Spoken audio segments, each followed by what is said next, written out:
Yeah, so that should be the cover image for the book.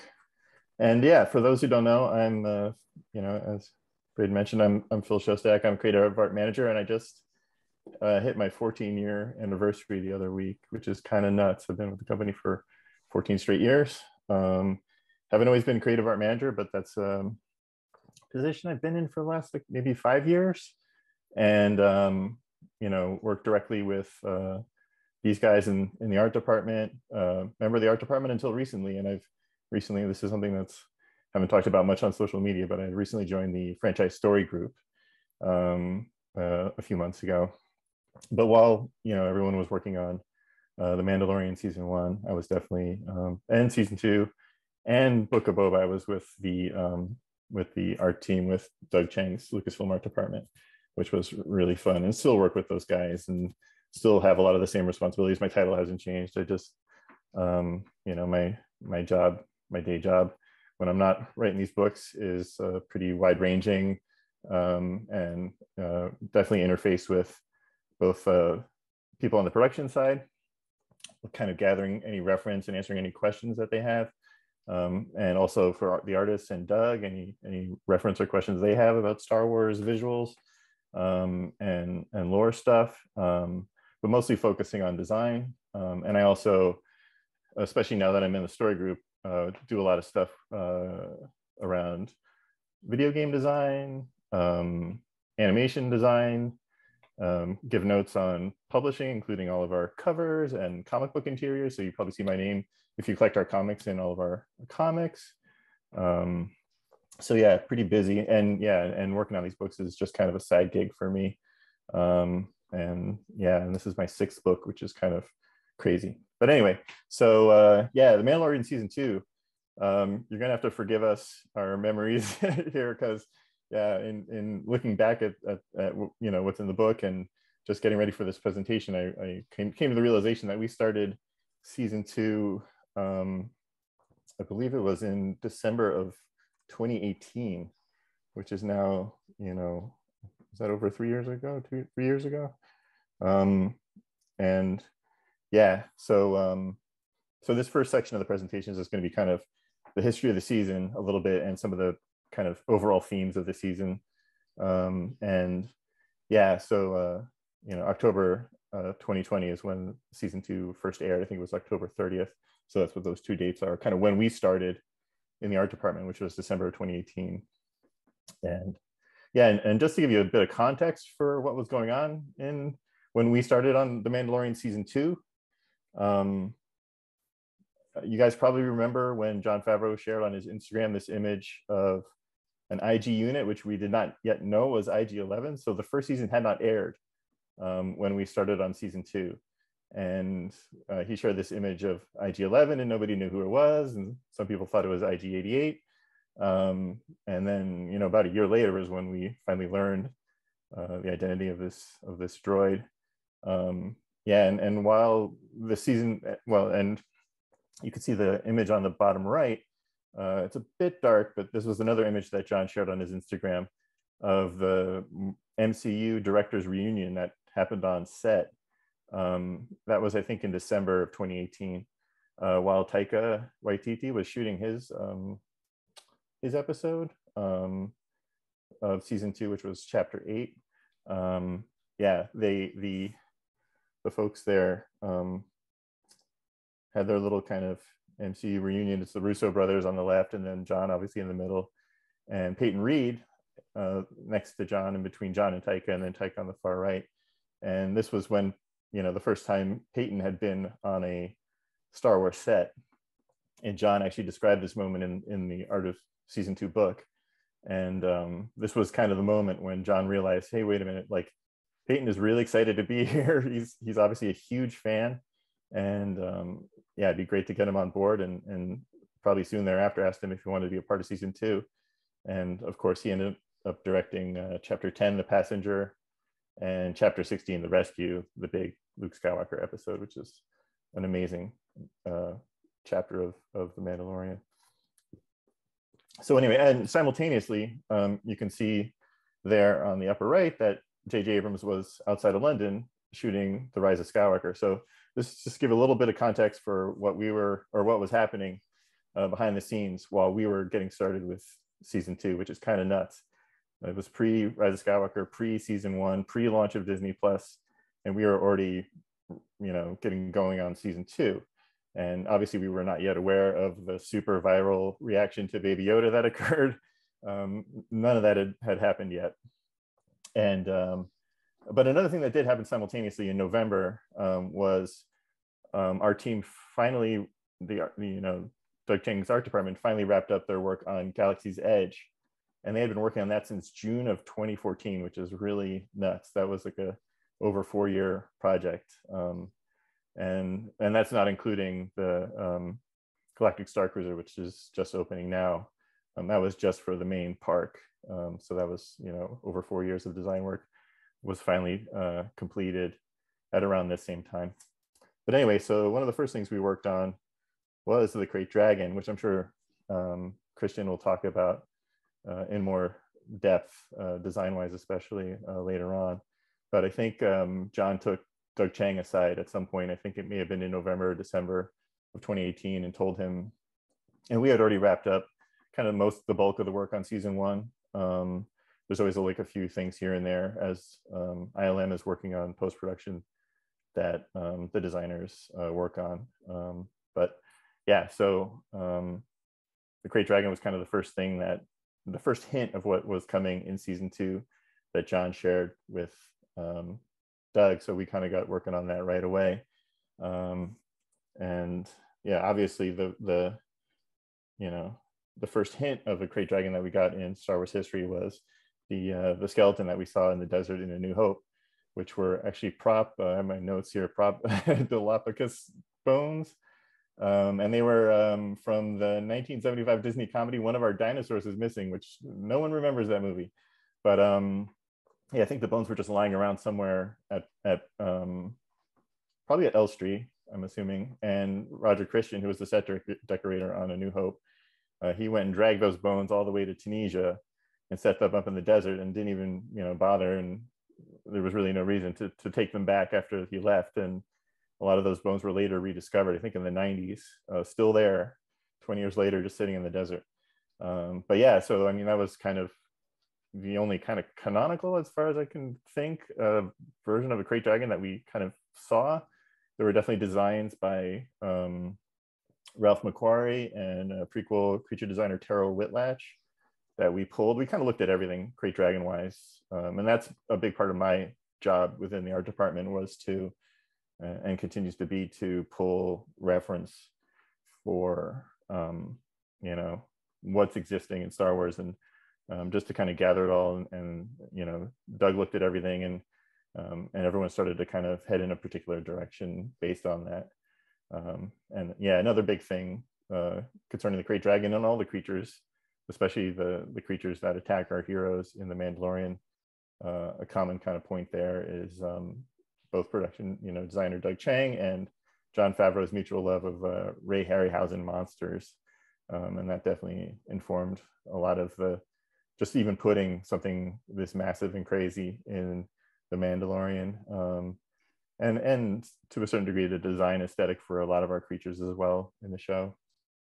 And yeah, so yeah, Krayt Dragon, big challenge, especially at the scale with which John, wanted it to be, as opposed to those bones in the desert, which were relatively tiny compared to what the Krayt Dragon ended up being.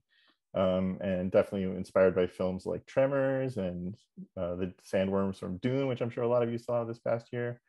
In the script, this thing was supposed to swim through the sand and really terrorize the town of Los Pelgos. So all those things fed into this design, and right out of the gate we were designing something really cool and really different, and also just defining what a Krayt Dragon is canonically after 40 years of kind of waiting. I also want to quickly mention too, someone who's not on this call in this presentation, but Tony Mcveigh. This is Tony Mcveigh's sculpture that you're seeing across the page. He was someone that worked in England before he came over to the US in the 80s on things like the Dark Crystal. And then he moved to California and joined, eventually found his way up to Northern California and joined Phil Tippett's ILM-based Return of the Jedi creature team, where he created Salacious Crumb, which is unto itself really amazing.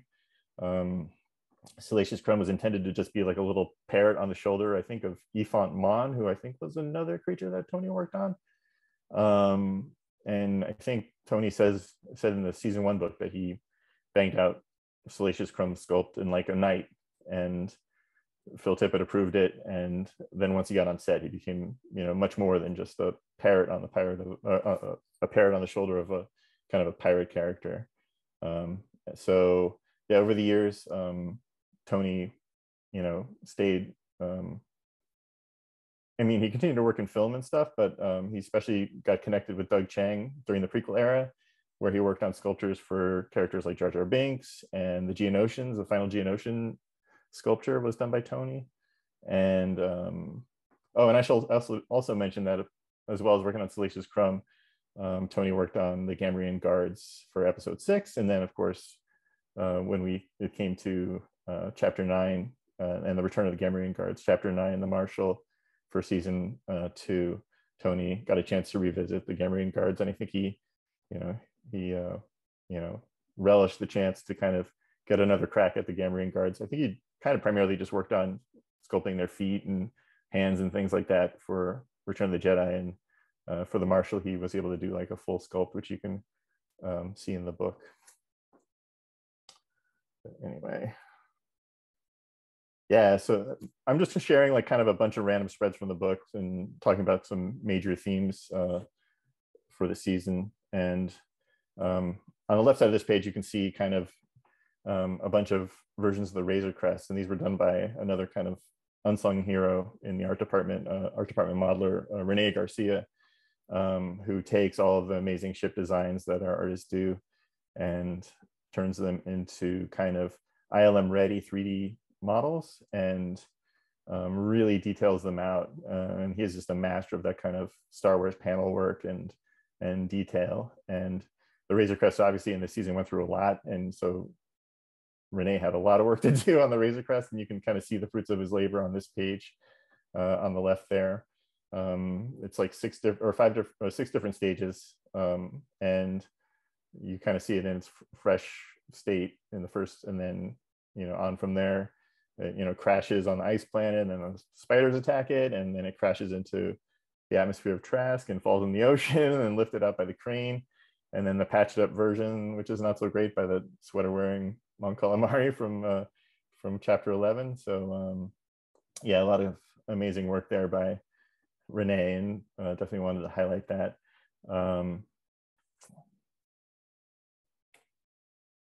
And this is a great double page spread, and I'm sure Christian will mention this or talk about this later.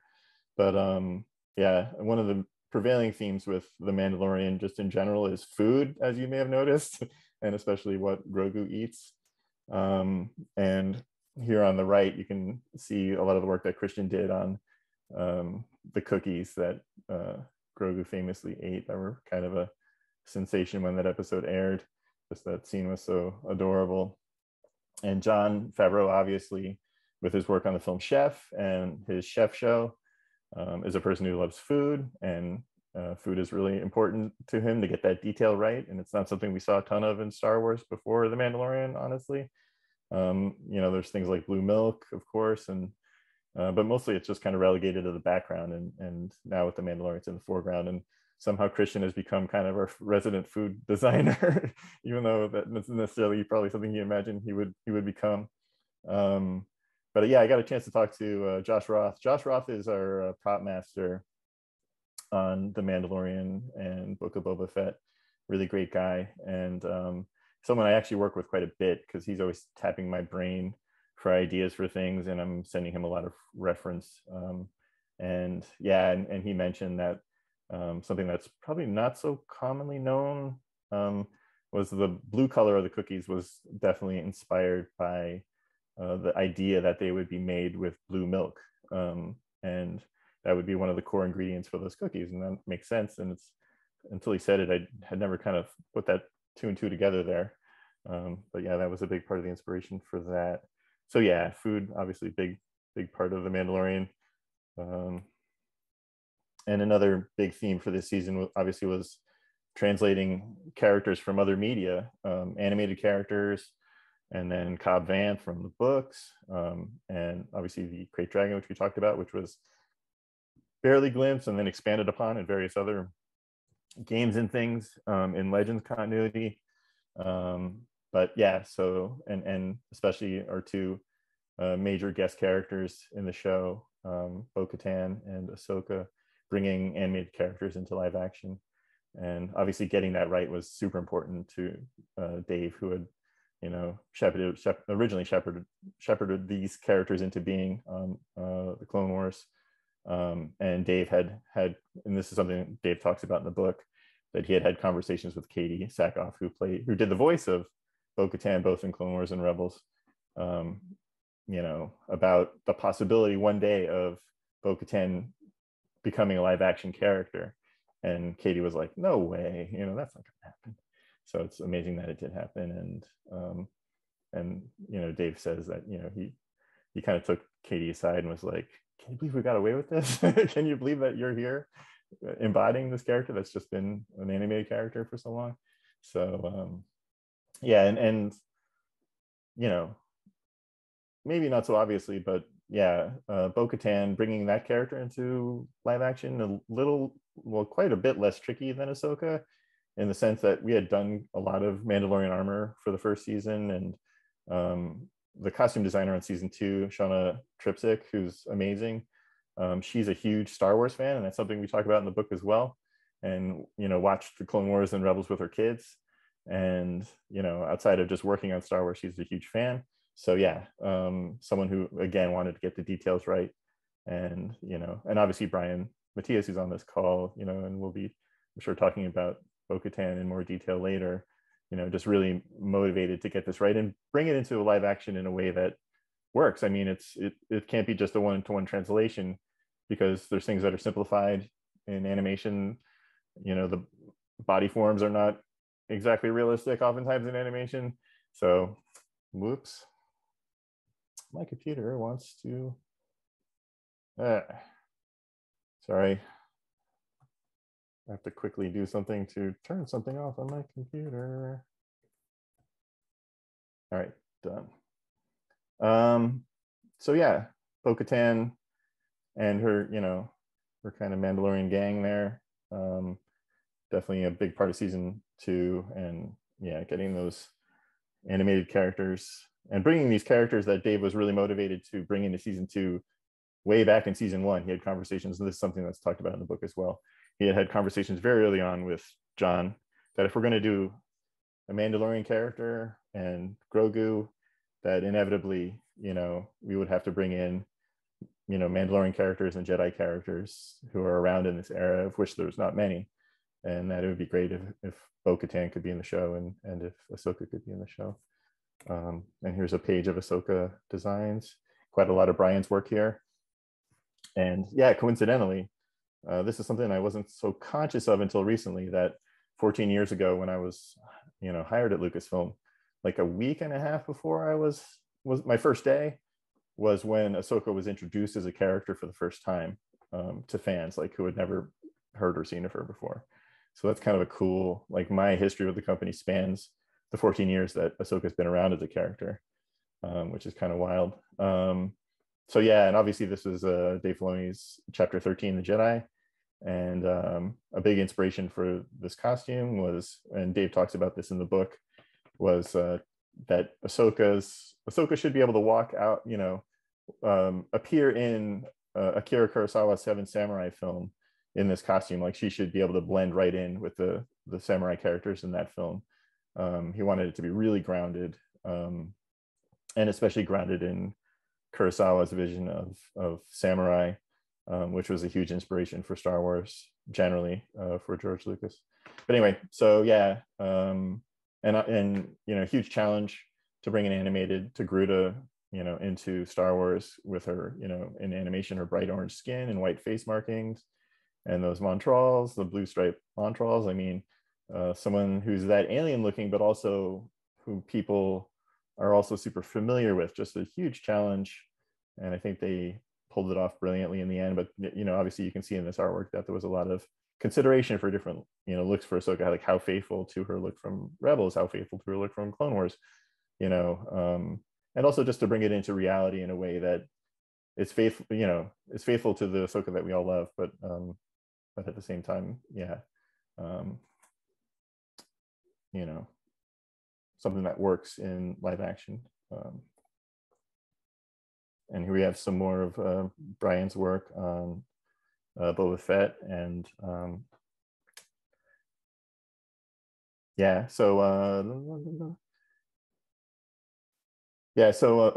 big consideration obviously with Boba Fett was and Fennec was someone who was designed in season 1, and in season 2 Boba Fett eventually appearing in his armor was how much the armor had been destroyed by Boba Fett's time in the Sarlacc, and also just reflecting his time with the Tuskens, but that story was not being told yet. But obviously it was already in John's mind. So we were kind of hinting at the story that would not be seen until the Book of Boba Fett, especially chapter 14, the tragedy. I mean, chapter 14, the tragedy was in this season, but yeah, so just hint at that story that wouldn't be seen until the Book of Boba Fett. And I like the idea that Boba Fett has like a spray booth in his gunship where he can, take his armor and color it up every once in a while. It's just kind of a funny idea that, his armor changes from time to time. But this is, obviously, as Cobb Vanth wears it, is it at its most beat up from Boba's time in the Sarlacc. And here's Cobb Vanth, speaking of which, designed by Michael Uwandi, who worked as a part of Shauna's team, costume team. And obviously he comes, as most fans know, Cobb Vanth comes from Chuck Wendig's Aftermath trilogy. And and that trilogy covered kind of a post Return of the Jedi time.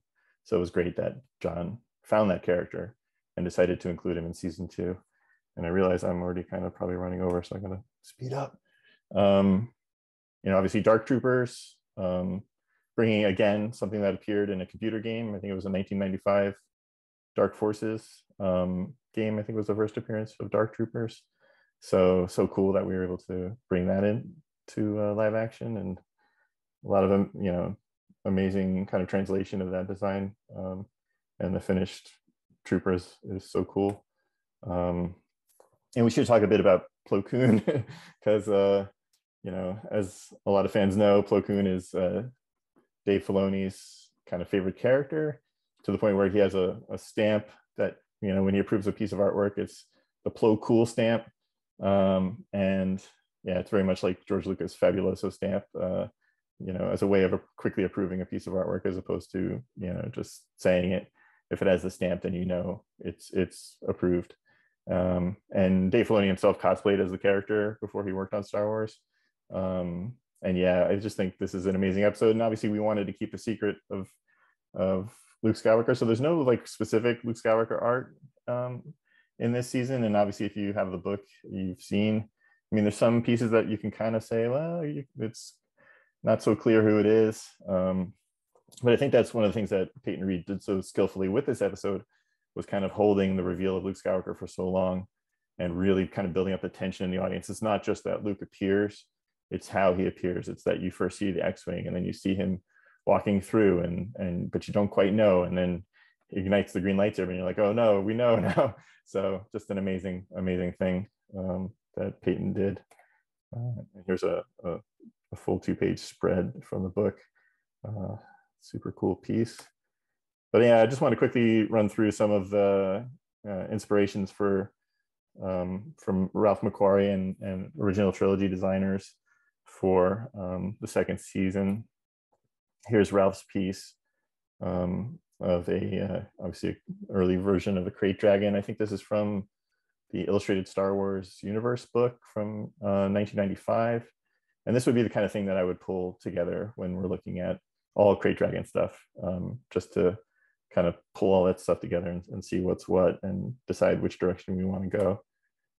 Another big inspiration for the Crate Dragon was Tara Whitlatch's Crate Dragon illustration, and this is from her book, The Wildlife of Star Wars. So yeah, again, I would pull all this stuff together from our database and share with the team. Obviously the ice spiders, if you're a Ralph Mcquarrie nerd, and you might be if you're watching this live stream, that Ralph Mcquarrie did some sketches. I think this was in '79 for what became Dagobah and what became eggs in the second season of The Mandalorian. These were intended to be just like white bulbs of fungus that the creatures of Dagobah would eat, which is what you see kind of happening here. So obviously this is a pretty one-to-one with what became the ice spiders in the passenger episode. Here are some sketches early, I think this is from 81, Jabba's Palace sketches from Return of the Jedi that Ralph Mcquarrie did. And these served as inspiration for Anton Grandert, one of our concept artists, his early designs for the city of Caladan from season 2, where we meet Ahsoka. So yeah, even pulling inspiration from these little tiny sketches, it's kind of amazing that we haven't run out of Ralph stuff yet. And yeah, this is a good example of, that we'll even look at the tiniest little thumbnails that Ralph did for inspiration. And this is a much more direct, again, one-to-one translation. This was an early bounty hunter droid from episode 5. I think this was done in 78, late 78, from Ralph again. That became kind of our droids for that very episode, for the Jedi episode, that were protecting the magistrate. And here's Joe Johnston's kind of turbo tank design, which is, believe it or not, all the way from back again from episode 5, from Empire Strikes Back days. An early version of what would eventually become the AT-AT on Hoth. So yes, there are wheels in Star Wars.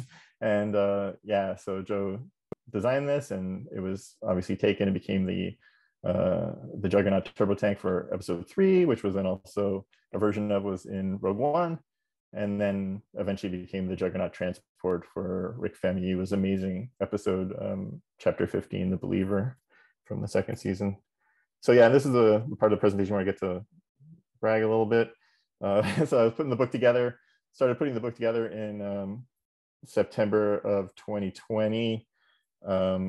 Obviously we were in lockdown. I think this was the pre any sort of, yeah, we were deep in it at that point, as I'm sure everyone remembers. And I kind of only had a few months to bang through this book, but honestly kind of snuck up on me. And it was the first book that I've ever done kind of from home completely, including all the interviews. I didn't meet anyone in person, obviously. So it was definitely a challenge. And February, obviously, 2022 was when the book came out. So this is the span of starting to the book's release.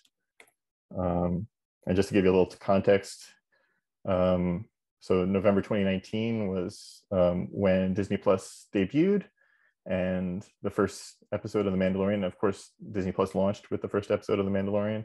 And at the same time, the first episode of season 2 was shooting. So chapter 9, The Marshal, Jon Favreau was shooting that episode.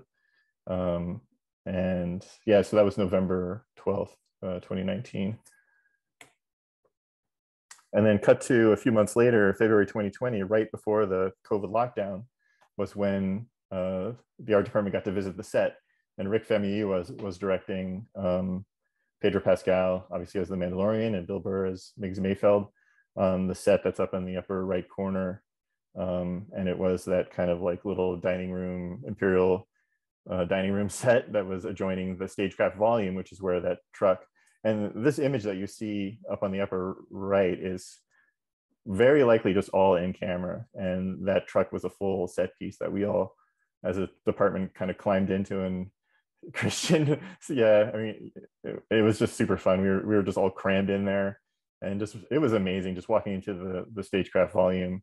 It was like, you're just kind of like, what am I looking at? Especially that set, which was set to be seen through the doorway. The camera was, the background on the volume adjusts depending on where the camera location was, but they had it set so that when you walk through the doorway, it just looked like a real space, and it was completely convincing. It was really mind-blowing to see in person. So yeah, it was just super cool to finally get to be there. And we saw a bunch of other sets from other things that were happening on season 2. but simultaneous to that visit, we were already working for a few months on Book of Boba Fett, which I think we started in November of 2019. So for us, we're always a bit staggered. Like, you know, we were kind of already done with season 2 while they were shooting season 2 and moving on to Book of Boba Fett.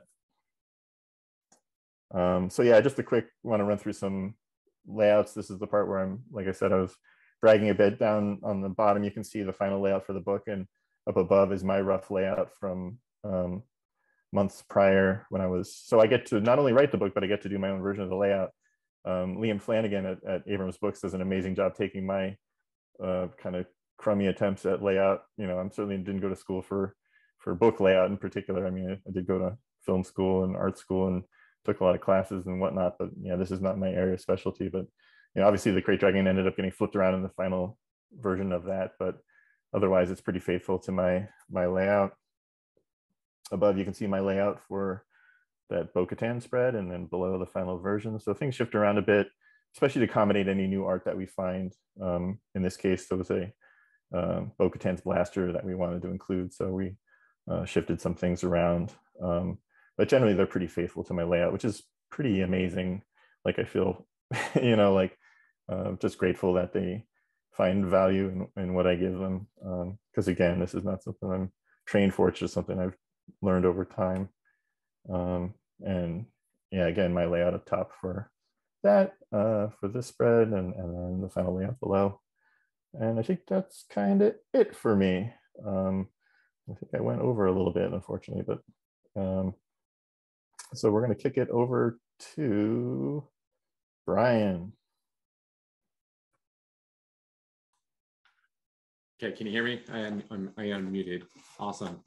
Well, first of all, thank you everyone who's tuning in. And Phil, that's awesome. There's a lot that I even learned in your presentation, so that's really cool. So let me screen share here.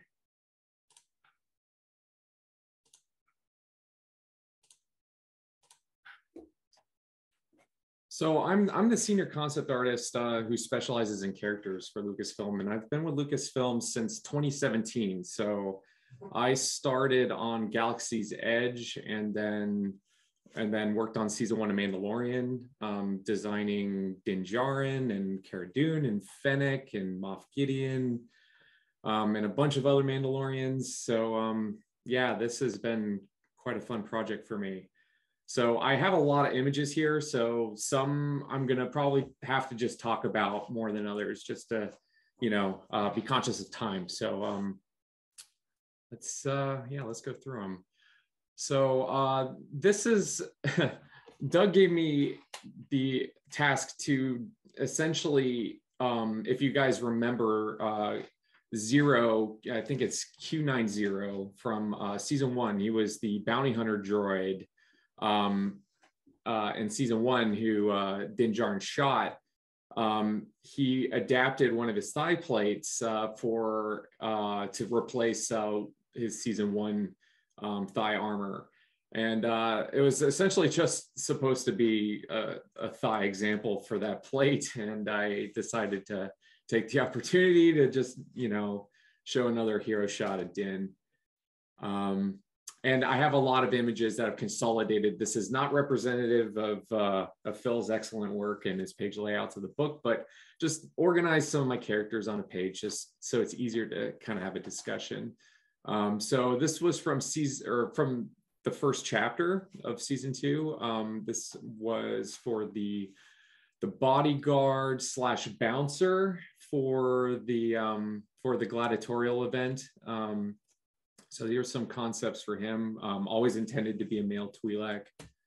And then these are some of the patrons and bodyguards that are inside. So a lot of colorful characters that, you know, would go to an event like this. I always thought it'd be pretty cool to see the musicians from the Cantina scene and A New Hope in a different context. Maybe, yeah, adapting them as some cool mercenary in this case. And for the Gamorean Gladiators, there was a little bit of time dedicated to kind of pushing their physique.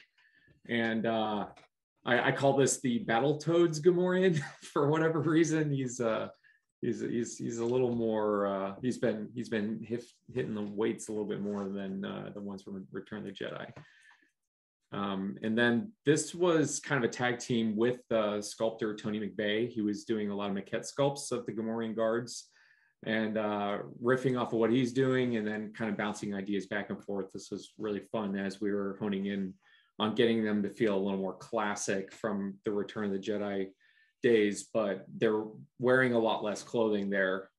So we were trying to figure out like how much of a prosthetic versus like paint for the actor that we were going to do for these guys with their animatronic heads. There's a lot of consideration there because with those head sculpts, you want to make sure that the bodies feel appropriate. So it's not just a giant mask on a, half naked body. It would look proportionally a little strange. So this was a concept for more prosthetics for his upper torso. And for the gangster, we knew he was going to be Abyssin. So I was thinking maybe you would have some Abyssin bodyguards. And I thought it'd be kind of cool to design a helmet for them. So I could have just done all this in Photoshop like I usually do, but sometimes just to break up the monotony, I'll bust out some monster clay and just do a really crude sculpt just to, just for, it feels therapeutic for me. And then just take a photo with my phone, and pretty much that photo I took into Photoshop and painted over for this concept, which didn't end up making it into the show. And these were some concepts for the main gangster.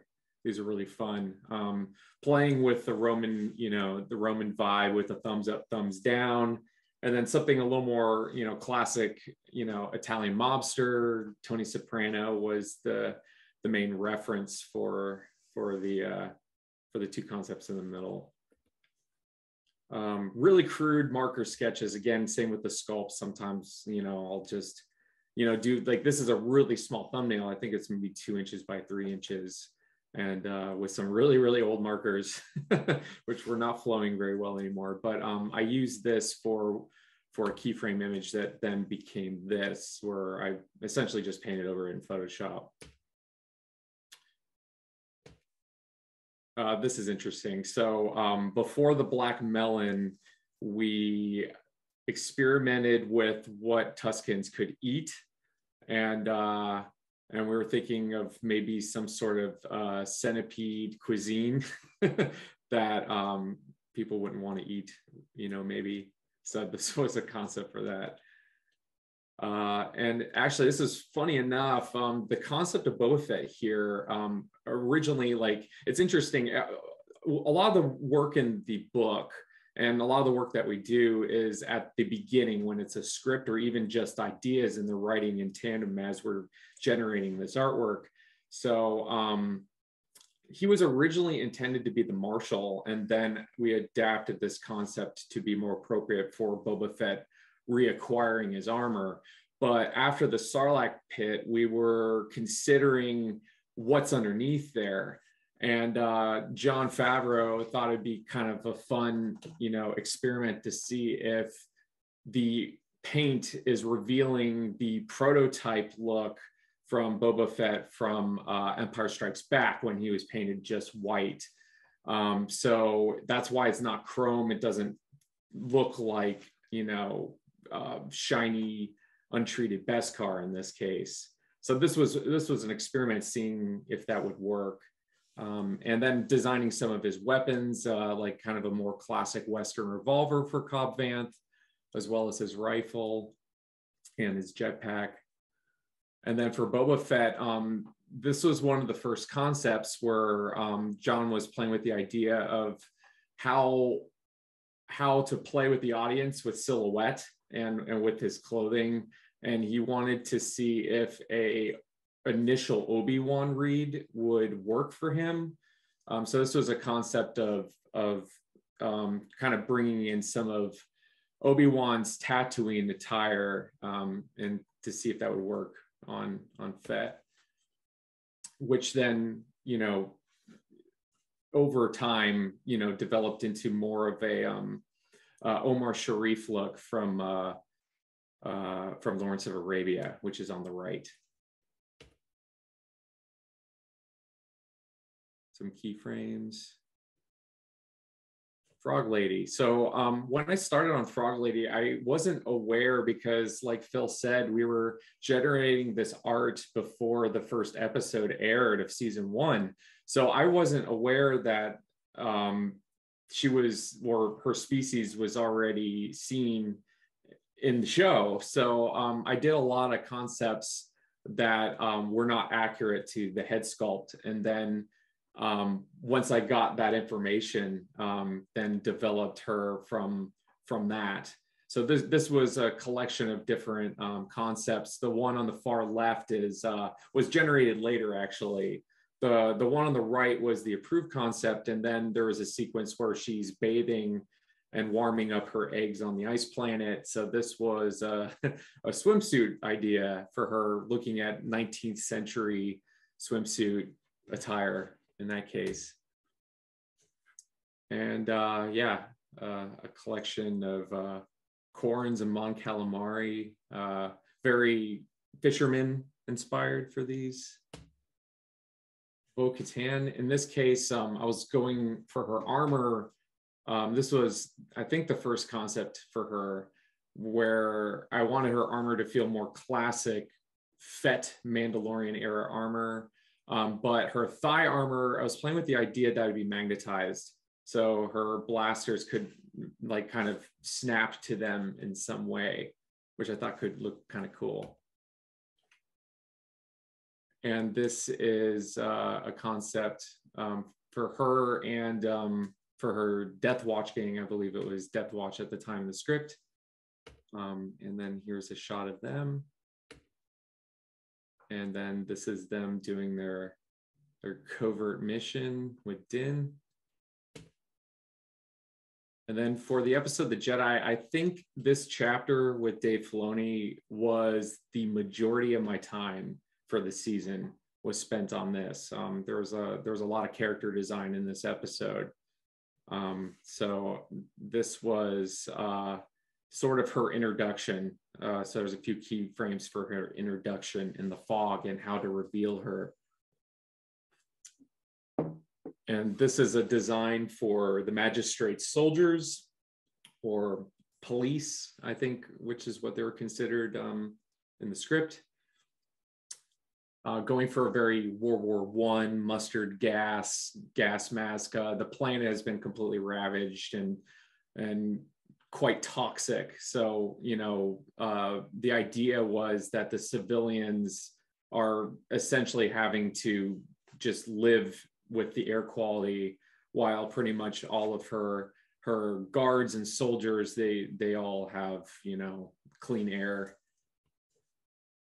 And the Magistrate was an interesting character design because, as you can see, there was a development and change with her character. Originally imperial, colonial, then feudal, and then the Japanese aesthetic stuck. And from there, we developed it further until Diane took the role and did an excellent job in the show. But the consideration was something formal that she could also fight in. So we were thinking there'd be layers, there would be a cape of some sort that she would take off for her, you know, showdown with Ahsoka at the end of the episode. And these are concepts for Lang, Michael Bihn's character. Before I knew it was Michael Biehn that was going to take on the role, which was pretty fun. So very Japanese inspired, looking at some samurai like face masks for his chin armor. Also exploring, you know, some sort of respirator that he can breathe from in the middle concept. And then Ahsoka, I probably did 60 designs for her. And there were so many careful considerations, as, you know, this is Dave Filoni's baby. So he really wanted to have a faithful homage. It was equal parts consideration of faithful homage from the animation, but then also making her feel appropriate for live action. So there was a lot of consideration for her costuming, for her prosthetics. So these are some of the initial concepts for her. I believe I did these right at the tail end of my season one, my time on season one. I think these were probably the first concepts I did on season two, which I think at the time we were thinking it would be Filoni's own show or something at that point. And then when I got the script, it was pleasantly surprising to see that she was going to be in her own episode. This is interesting as well. So Din, there was an idea that Din would be accompanied by some help for the search for Ahsoka. And this was a very quick, because I don't think it was considered for too long, of some sort of creature that they could ride in search of her. And in Phil's presentation, there was a concept that Ralph Mcquarrie did of a bounty hunter droid. And funny enough, I had to go back into my email just to see the exchange of the initial task for this character. And the initial thought was it was a hunter assassin droid, possibly a bounty hunter, as cool as IG-88/11. That was pretty much my only criteria at that point. And that is the bounty hunter droid that Ralph McQuarrie did is probably one of my favorite pieces of concept art, character concept art that he's done in Star Wars. I just, that hasn't made it into the show. Or into the movies. I just love that. So I kind of took it upon myself to do the concept on the right. That kind of stuck. I played with some different heads, but I think Filoni just really liked that homage. So we just stuck to it. And I'm really happy with how those turned out. And then as Ahsoka solidified, Rosario Dawson took the role. These were some of the last few concepts I did for her that then went to Shauna's team and then translated into the show in such a beautiful way. And Filoni, like one of the previous images, he's a huge fan of N.C. Wyeth, particularly N.C. Wyeth's painting of Winter. And he wanted me to do a few homages of that painting. So this was one. And I actually had my wife, Leilani, pose in this case with a blanket from her bed. And we threw that thing probably 1,000 times to get just the right kind of flow for my reference. This is how that turned out. This is Ahsoka's meeting of Grogu for the first time. Some of her going after the magistrate with Din. The showdown with the magistrate, obviously pretty early on in the concept phase, as well as this one. And then they wanted it to happen in her garden. There was early on, there was an idea that the magistrate has this essentially alien koi pond. So Filoni thought that would be an even cooler setting for this battle than in the interior of the palace. Fennec's wound, trying to figure out how grotesque to go, how big to make the wound. So this was essentially, she's still wearing the same wrap that she got shot in, but she has just like a little bit of a peekaboo of some, mechanics to help with her organ failure. So this was Bill Burr, I think, originally, that his compatriots from season one, they're all working the mines together, but then he was the only one for what ended up in the show. Keyframe. The idea was Din might still be in his armor, so this was a jetpack failure idea where he essentially creates a crater in the mud. So I had to look at a lot of jungle environments for what happens in an impact, like shell impact. So I looked at a lot of, warfare that happens in tropical climates to see that, with a crater, there's a lot of exposed water that's underneath the surface. And then Mayfield saves him.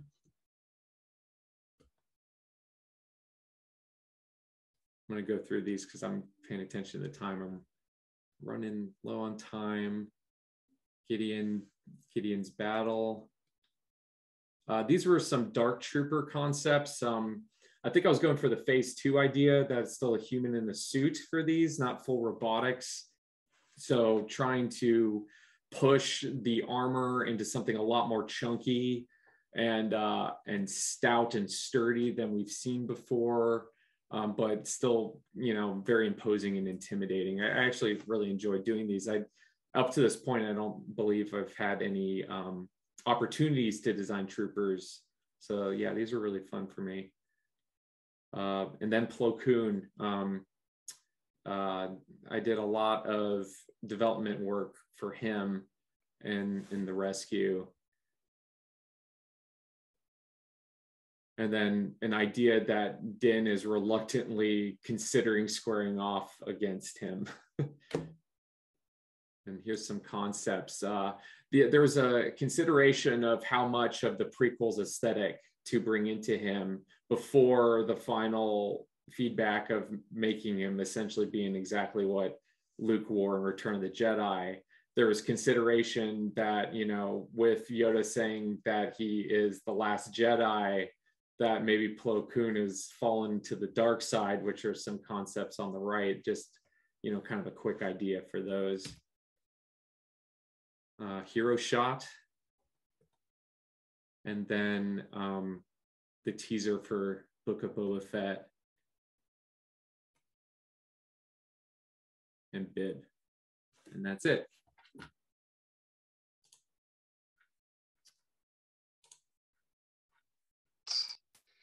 Okay, I'm up. Let me do a little switcheroo here. Share screen.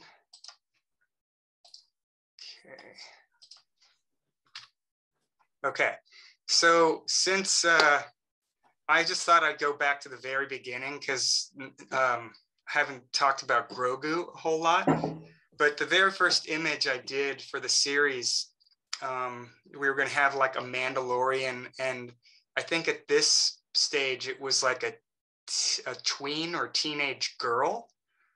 So we were kind of thinking about True Grit and movies like that. And so this was like the first pitch image for the series. Eventually, when I was tasked with doing Grogu or Baby Yoda, it's always about, like, John at that point he was a new client to Star Wars for us. And so every new client or new director has what they think is Star Wars. And what you're trying to do is hone in on that. And so I was like, okay, I'm going to just go with a real looking alien toddler thing. And this was just, of course, rejected outright. And the comment back was, Doug said, no, he wants an ugly little puppet from like 1982. Like, imagine like just a little puppet thing, a wrinkly little puppet.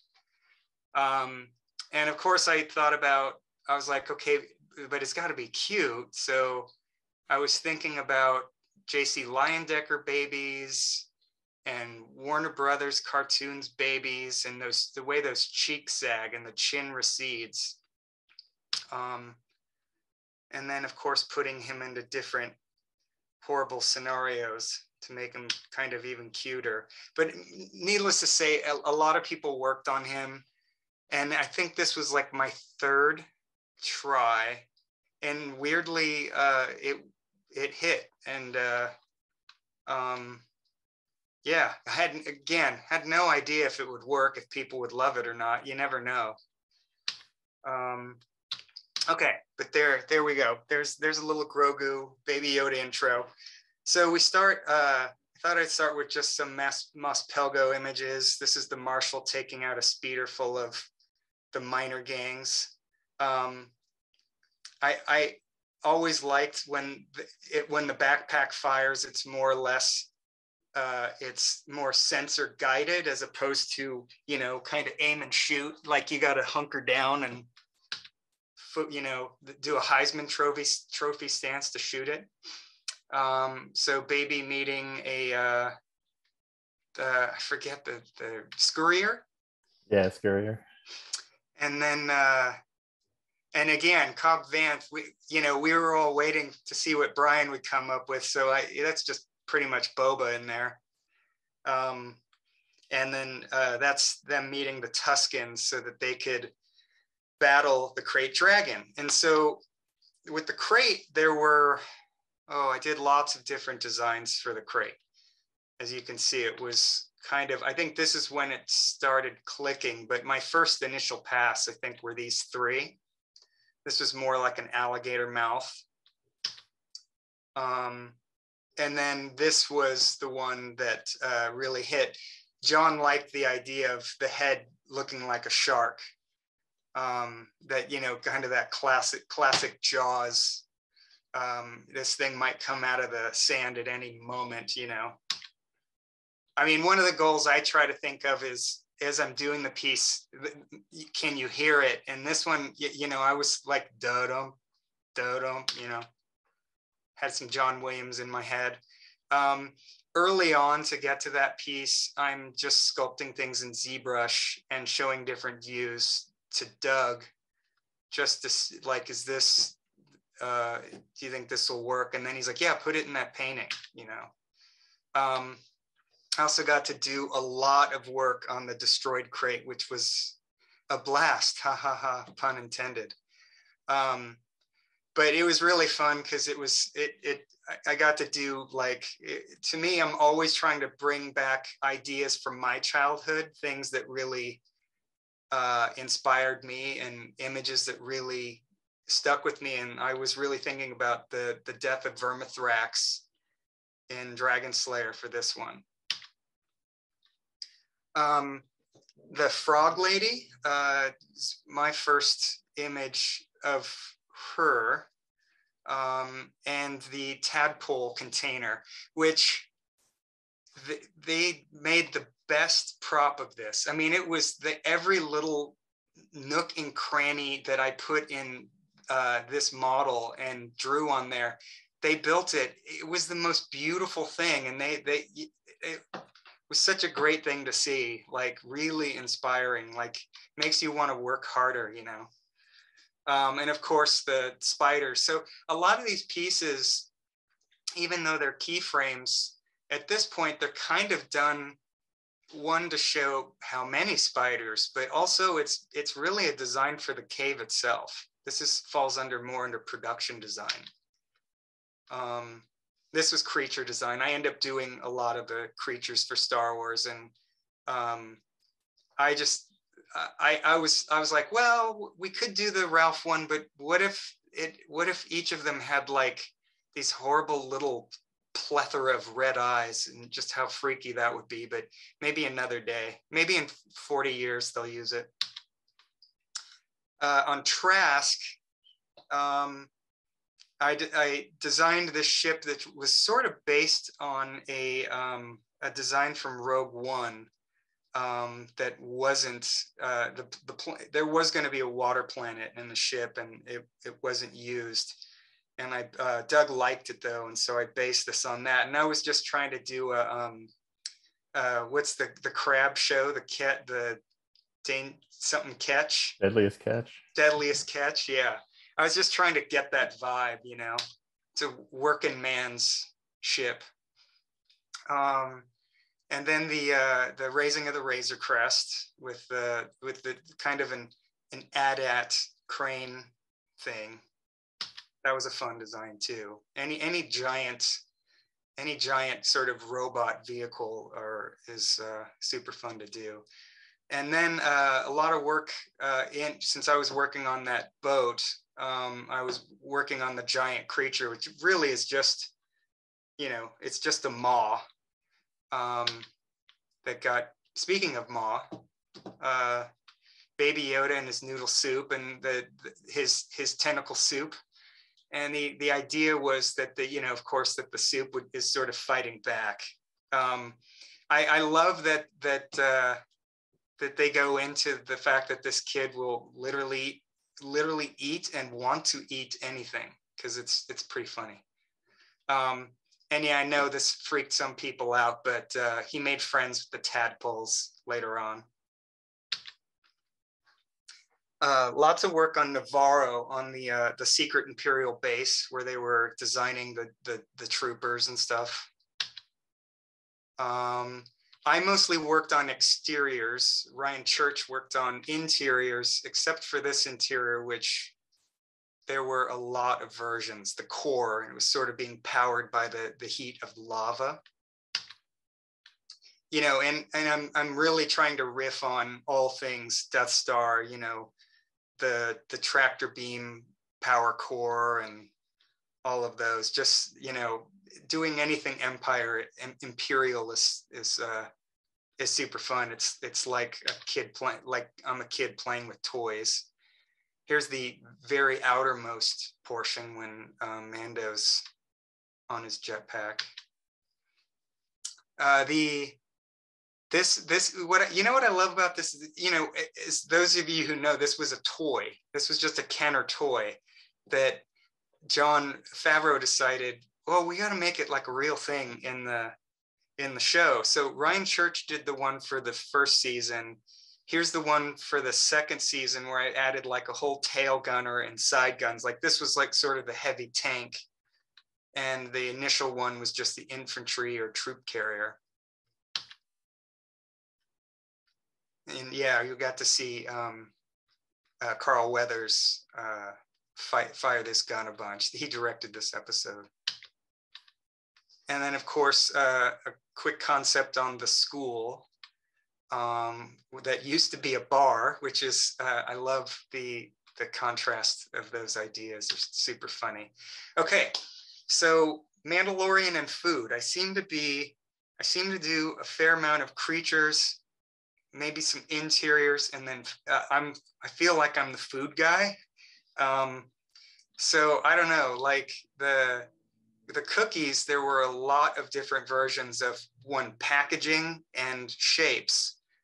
And it's weird to think of, okay, what does an alien cookie look like? But I don't know, I must have done 8 to 10 versions, I think. And we finally got to something kind of simple like this kind of Nilla wafer. And then the packaging even got that much more simple. Like it was just a blue paper. Yeah, and baby tossed his cookies. But I loved hearing Phil's story about why they were blue. Like I didn't know that. I was like, oh, man, that's a good idea. I like that they went blue. It's sort of alien. And they had someone making macarons, which was pretty cool. And then again, more food. This is using an ion engine to roast some crate dragon meat, so that they could have. And it's funny, I always end up doing these poor roasted animals, and I'm like the one vegetarian on the team. And then Ahsoka meeting on Caladan, Ahsoka meeting, or Corvus meeting Grogu for the first time. She was going to keep her hooded cloak at this point. And it was going to be like an old temple. You can kind of barely make out a giant statue, head of a statue behind them. This was an interesting, I just did this on my own because I was thinking, oh, this, at least at one point, the idea of Corvus was that it was destroyed by a bombardment from Star Destroyers or something, and basically razed to ash. And I was thinking, oh, how cool it would be to have a moment where Grogu could bring back some dead flowers or a dead plant to life amidst all this death and ash. And I'm like, we haven't really seen that yet. It didn't go in the show, but it went in the end credits. They liked it enough to do that. So, sometimes if you just have an idea and you're feeling passionate enough about it and you want to throw it in there, it's always going to be regarded. They're going to look at it and think about it for sure. The Gomorian fight arena. I did a lot of the first pass work on this, and then Anton took it over and did a really beautiful job designing the space. I think that we were calling it Carnita Arena, if I'm not as a code name. Yeah. Carnita's Arena, yeah. And then we all did kind of first pass Gomorians. I'm a big fan of Road Warrior, and so I'm like, how can I get Road Warrior in there? And then of course our Cyclops guy. I'm always thinking about the entourage, and I'm like, okay, he's going to have some droid guards, and he's got like a little person, Bib Fortuna. I was like, that would be so cool to see a little person in a makeup we already know. Just as there's different sized people. They're not all, normal sized. Thought it would be really fun as his little sort of inquisitor guy. His translator or whatever. Yeah. So this was one of the original pieces. This was Plocoon. I'm trying to remember if I knew or not, because I feel like at some point I ended up having to do a bunch of paintings with Plocoon and with our favorite Jedi, and literally I'd be doing 3 paintings, but I'd have to turn in 6 because I had to replace the head and the hand, always the gloved hand on each. Yeah, actually, I don't think that happened until Book of Boba. I went back and looked because I remember you mentioning that. Okay. And I went back and checked, and there are literally no versions of the Plo Koon with Luke's face in any stuff done for season 2. Okay. It was just for Book of Boba. That's good. Okay, that's good to know. I mean, that would make sense because he's got very old school Jedi clothing in this as well. Mm-hmm. I'm sure I must have been thinking like Plo Koon died in a fiery crash. Like that was one. There's a few of them where you're like, yeah, maybe they could have gotten out of that, or but that one I was kind of like, all right, why not? Also did a lot of work on the sort of final design on the Death Troopers, which, as Brian was saying, it was kind of bouncing back and forth between, is it a guy in a suit?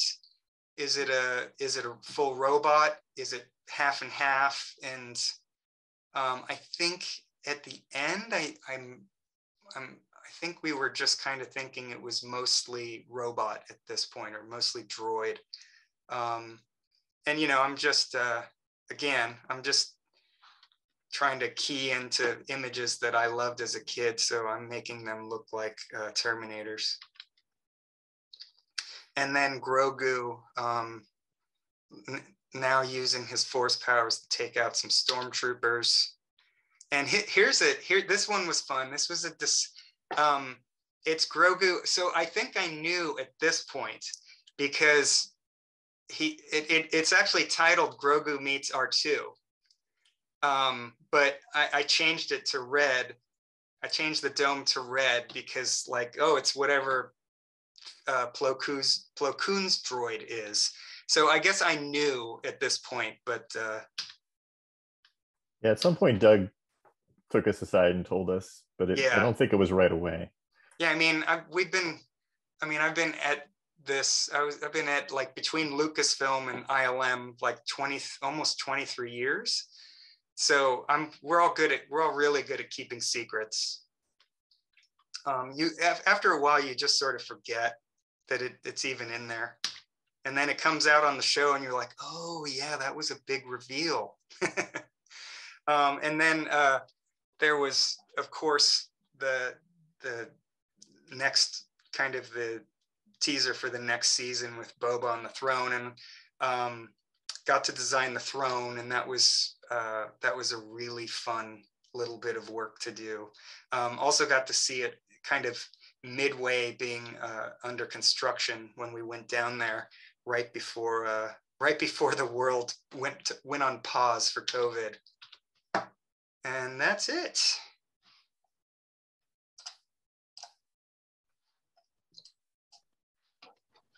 Awesome. Thank you guys for the great presentation. Really inspiring to see all the work that went into, the entire seasons and everything. We have about, roughly about 15 minutes left for a Q&A. So we can just get started. Just a few questions. One question I wanted to start off with was, I know you guys had touched on, you looked back towards Roth Mcquarrie's work and a lot of older artwork for Star Wars as inspiration.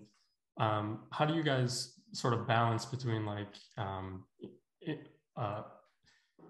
creating artwork that's towards modern Star Wars design while referencing Roth Mcquarrie's work as well? Is there some sort of balance you guys try to get to? I think you kind of let the function decide, what it needs to do to function in the story, but also era is really big. Like when we were working on the sequels, I mean, that stuff had to look newer stuff had to look newer, and we were looking at what Apple computers looked like in 1980 compared to 2015 or whatever. But with Mandalorian, we're all pretty close to it. Everything's pretty much in that world of Jedi. So what do you think, Brian? Yeah. I think there's a respect for feeling appropriate for the era that you're designing in within the Star Wars universe. But I think to your question, it's how do you generate new? Well, how do you mitigate the old references with creating something new that still feels appropriate for maybe the universe? And I think it's kind of dissecting where Ralph and Joe Johnston and the other concept artists were pulling their reference from, their inspirations from films or cultures, history. So there's a lot of World War I, World War II. There's the tech, like Christian's saying, from the era. And also I think John and Filoni are just really big film fans in general, like Kurosawa was mentioned in the Jedi episode. So a lot of those things and those influences help with designing when you know what flavors you need to bring to it. But I think Star Wars for me is the strongest when you at least have three kind of different varieties of reference that you're pulling from. So something too on the nose can break. If it's too fantasy, it can break. If it's too science fiction, it can also break. So when you're pulling from the films, or if you're pulling from different cultures or different eras of attire, in my case for characters, I do think about that. I think about making sure that nothing's too on the nose and it still feels appropriate for the visual language of the era that's supposed to belong in. Yeah, and there are sort of, it's funny, I keep thinking some point someone will make a style guide, but there is, even for architecture and for ships, there is an amount of simplicity versus amount of detail that is apparent to all Star Wars, and we have very big simple services about let's say 60% of the ship or the building, and then you got a 20%. We call it the GAC band, and there are a lot of those built-in rules that after working on it for enough years, you just sort of absorb, but we haven't written it down yet, which maybe someday. Like a design Bible. Mm-hmm. That'd be nice. Place your greebles here. Yeah. Amendment 20 of the design Bible, you have violated it. Do you guys have any favorite setting or characters that you designed during the season? Like anything in particular that you really enjoyed working on? The Jedi episode for me, I just really liked the feeling of new. I think, like, kind of piggybacking off your last question, it's kind of that perfect sweet spot of you have your film reference you're pulling from. It's a new planet, something you haven't seen before. There's some familiar characters, there's a lot of new characters that you're meeting for the first time. It's that perfect culmination. So, like, I have a hard time picking out any like particular design that I've done that I enjoy. It just all kind of becomes like, a mountain of children in a lot of ways that you've created. I liked designing for that episode in particular. For me, I don't know. Probably the biggest one was the crate dragon, just because ILM just get, you imagine one thing, and then ILM never fails to impress. Like when it first came out, I was just like, holy cow, that thing is just so big and just scary. Like it just would swallow, Uncle Owen and Aunt Beru's. And usually for me, like, I'm just a huge fan of everything from A New Hope. So working on Tatooine was, it's always a joy. I mean, I kind of feel like now after Book of Boba, we'll probably need a break pretty soon from it for a while, but it's always fun. That's awesome. I know we talked about the crate dragon a lot. One question that we got was, what do you guys do to show that time has passed between seasons in certain locations that characters keep returning to? For example, like Freetown. Obviously time has passed since our last visits, but is there like a direction taken to show how much time has elapsed? It's probably something more they would do with sort of set dressing. Mm-hmm. You know what I mean? Like, I'm sure they could be like, well, perfect example with Freetown or Muspelgo is, inside the bar, you had the ribs of the crate dragon in there. So now it's Book of Boba and not season 2, right? So little stuff like that. I mean, I think they do great. John's really good at. I mean, the Sandcrawler with the crate skull on it, is another great example. And Navarro is another good example from season 2, how that became more kind of, family friendly from season 1. Season 1 is a pretty rough place to be, obviously under Imperial occupation at the end there. And then, like you said earlier, turning the bar into a school and making the streets feel a little more lively and welcoming. And yeah, a lot of great design work done by you guys. Yeah, they'll, like with Caladan, the little town on Corvus, and the same with Navarro is they'll actually ask us to add more color into the designs and have it be a little fresher, just to promote a cheerier attitude, now that it's the yoke has sort of been lifted off these places.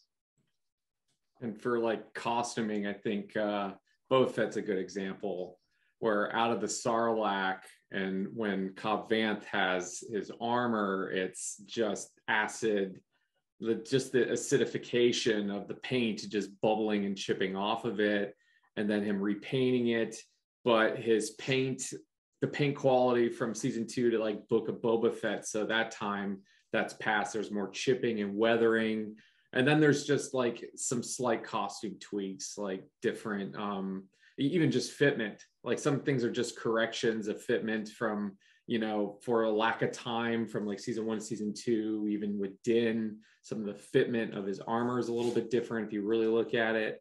But in terms of like within the context of a story, yeah, just definitely weathering for the characters over time, getting a little more grizzled as time goes on. Weathering period. That should be rule 1 in that Star Wars design Bible. Yeah, absolutely. Much of the artwork shown at the end of each episode seems to match the film scene very closely. Do the artists illustrate subtle variations for a scene, and then the director chooses the best one to use a template to film from? Is that sort of the process? Like, what's the process there?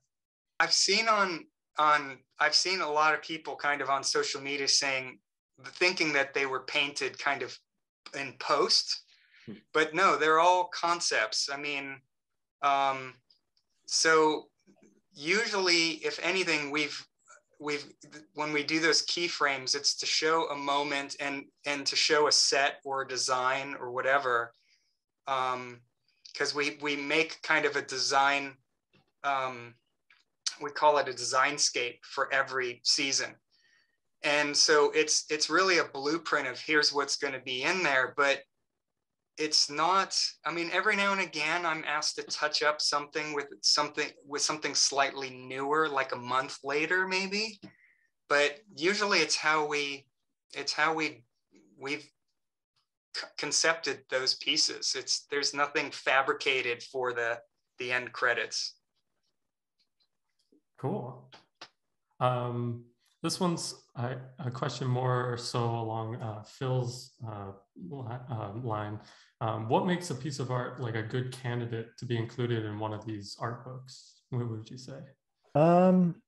Actually, bouncing off of what Christian just said, like what's in the designscape tends to be the key pieces that are considered as like final for the show. So it's like just a giant, effectively like a PDF or a collection of usually hundreds of pieces that inform all the design work for the entire season, literally from the first episode to the last. And that's kind of the backbone of what I'm bouncing off of for the book, because those are kind of the most kind of blessed work that all the guys worked on. But and then outside of that, it's just trying to cover the process, really trying to show all the work as much as possible. And I think, Brian, in mentioning that, it's like a mountain of children. I mean, it is just an incredible amount of work that these guys do every season. And the book only really covers a fraction of that work. And that's, one of the bummers is that, a book can every single art book that I've worked on has had the same exact page count. They're the exact same size every time. And it's really just a matter of trying to squeeze as much goodness in there. And trying to just cover all of the elements of the season, try to give them all their due, and just what looks cool. I mean, all of it's cool, but and so those are the considerations. Just trying to reflect all the amazing work that's done for each season, and just trying to fit as much as possible in without the book getting kind of crazy looking with just too much stuff and the pieces getting too tiny. You of course want to have like beautiful spreads and not have it be too cluttered, but at the same time try to get as much as possible in there, and also just reflect everyone's work and make sure that everyone has their kind of their due in each volume. I always love too that the Star Wars art of books show they spend a lot of time on stuff that didn't make it in, whether for the story or the edit changed, or the fact that nobody gets it the first time. Rarely happens where you get something right the first concept. So you've got a lot of discarded concepts, which that to me, if I were an artist, I'd want to see all of that stuff, because that's the reality of the process. And that's been part of the tradition of Star Wars since the very beginning. Deleted scenes, deleted ideas in the art books from the very beginning. Just wanting to be honest about the process, the creative process, and not just make it look like everything just comes out perfectly out of the gate. I mean, the creative process is a process, and there's a lot of ideas that go into it that are for one reason or another don't make it into the final show. I'm highly motivated to include that stuff as much as possible. And that stuff's just fascinating, and fans love to see ideas that didn't quite make it, and obviously all the deleted scenes that we were able to put on our Blu-rays and whatnot, and this is kind of the art version of that. I'm glad you did, because season 2 versus season 1 for me, it was a lot more extensive. Of that process of ideation, so many ideas not making it into the show, versus season 1 seemed like it was a lot more of a ship going in one direction in a lot of ways. Fennec Shand for me was essentially like a first pass approval, which never happens anymore. Season 1 was kind of crazy that way. I agree. Yeah. I mean, I did whatever the Ugnaught character, Queel. That was one design, and it was just like, oh God, really? I like TV is awesome. Those are one and done designs are always amazing when those happen, and I always try to talk about that in the book as well. Just that, like, this is it. This is the design, one and done. Yeah, I mean, it's a good thing to just be so decisive, where it's like, that's great, go with that. It's there's a purity of intent that's like really rare nowadays within the design process of like maintaining that, for us being on the forefront of the process, like seeing that integrity through to the final, which has been very consistent. I mean, it's been really cool, like you were saying with Frog Lady's egg jar being so faithfully translated. I mean, that's been such a joy for me to see. And it's just a lot of trust between the filmmakers and you guys, letting you guys do what you do. And there's timing and budget. There's a little more timing and budget constraint than you'd get in a big budget film. But I feel like 99% of the time it looks as good as film. And I kind of wish that film would look to that and go, God, if we could just make up, we've been trying to design something for 6 months. It's like, the problem isn't with your designers. Like, philosophically, it's got to be that way. I mean, Star Wars was that way. So yeah, they didn't have much of a budget for New Hope to spend 2 years on just concepting. They sometimes get it done. Yeah, exactly. Sometimes when your hand is forced, guerrilla filmmaking. Cool. What do they say? Pressure creates diamonds. So I think there's a bit of that there. A bit. Awesome. I think we have time for maybe one more question, if that's okay with you guys. Oh, sure. Awesome. During Mandalorian season 1, one of the big things, like behind the scenes, was sort of revealing the technology behind sort of like the virtual set production and having like that giant LED screen. Does advancement in like that sort of production technology influence how you approach designing things for set or anything? Like, does that play a part in the process at all? I mean, for sure, there's a size, kind of a 30 to 30 meter circle in a way, that we're kind of designing our sets in. And I mean, what's nice about that it's also becomes thematic of the show itself, that the interior spaces are of a certain scale and not these big grandiose, things. So it actually does help the visual language of the show itself. But for sure, like, I don't, if we weren't using the volume, I kind of would be, I imagine it'd be hard pressed to have the Mandalorian in shiny Beskar, right? And in season 2 with Caladan, they had water. They had the pools on the sort of the governor's mansion or whatever, and so now we're always thinking, okay, what else could we have that has a live reflection of the LED wall? And that's something traditionally you would avoid at all costs. That would be a green screen. A green screen nightmare. Yeah.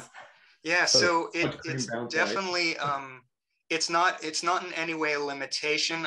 It's something that Doug Chang, like if we're discussing an interior, he'll say, okay, and he's like, yeah, this whole part will probably be built, and then everything beyond it will be the volume. So we're definitely, it's in our heads, and those guys, I mean, Doug and Andrew are really the ones that are thinking about where set stops and where the volume begins. And also, I would say there's another thing. When we're doing exteriors in the volume, you'll notice they're never in sunlight, or at least bright sunlight.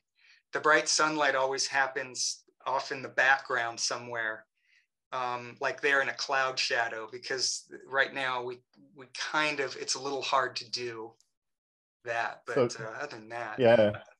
So anytime you see bright sunlight, like a lot of the Tatooine exteriors, that's all in the back lot. That's not in the volume. It's just still really hard to replicate that quality of light in an interior, even in the high-tech volume. So that's awesome. Well, it is 2:30, and so I'll have to end the panel here. On that note, I just want to thank everybody on Twitch for joining us, and especially our panelists, Phil, Brian, and Christian, for spending the time.